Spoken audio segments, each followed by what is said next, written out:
As we continue our look into the launch parameters, we're going to take a look now at the follow action section down here at the bottom.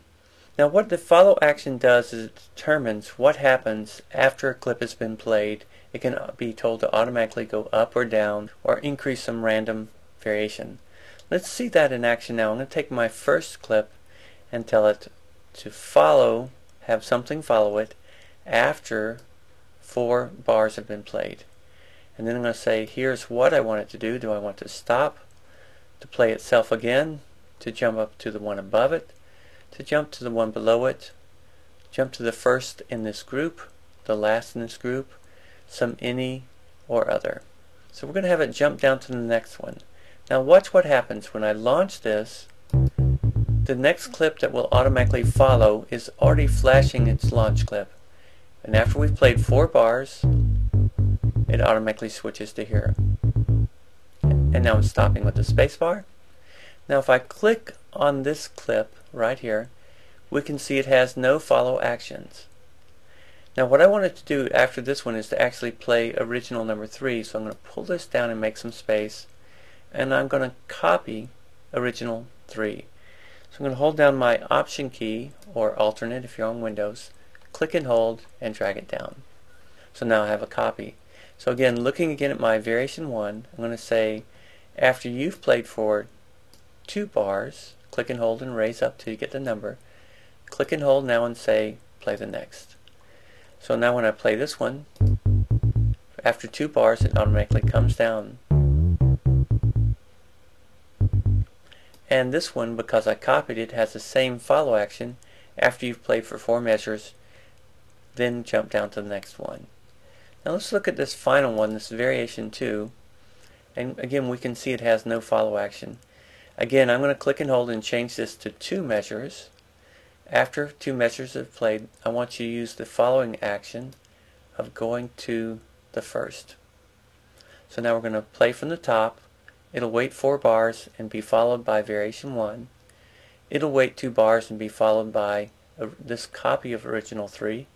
That will play for 4 bars and then be followed by this clip for 2 bars, and then I'll jump back up to the top. I'm going back to the beginning and launching the first original 3 clip.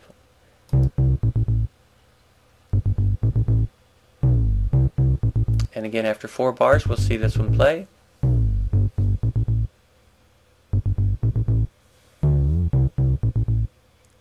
Again, 4 bars here, it's follow action, and then it'll come down to variation 2. And then that'll go back up to the top and repeat the whole pattern. Now what I'm going to do is I'm going to reset things. I'm going to stop and hit stop clip here.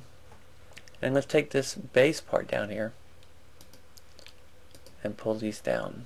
Click and hold and pull both these down to this slot below variation 2.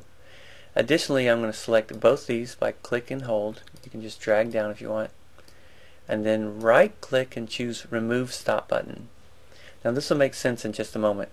So now when I click on the first scene, it's going to launch this intro and these will start moving around on their own.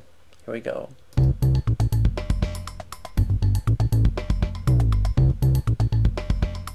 Pulling the drums back in volume.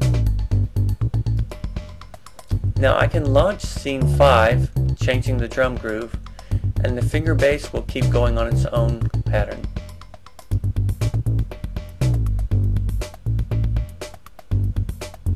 Now with that different groove, everything kind of feels a little bit different. I can also switch to scene 6. Now because I've removed these stop clips, when I launch scene 5 or scene 6, it doesn't stop anything in this track for the fingered bass from playing and stopping. So again, I've set the fingered bass to have its own set of variations automatically going on its own, and then over here in the drum track I'm launching it manually with scene 1 and then changing the drums as I see fit manually. Now I could do the same thing from launching scene 1 and simply manually launching this clip. And I'm going to save breakdown for when we get ready to go to variation 2.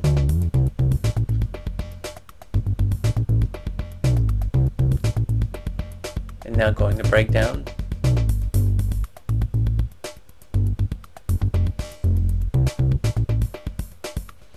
So we can manually launch them here or use scenes. So we can see automatically with just one track how we've created some automatic variation to the bass part and then being able to move another track around it. In our next section we're going to look at how to use follow actions in other tracks to assist in creating automatic musical changes that work.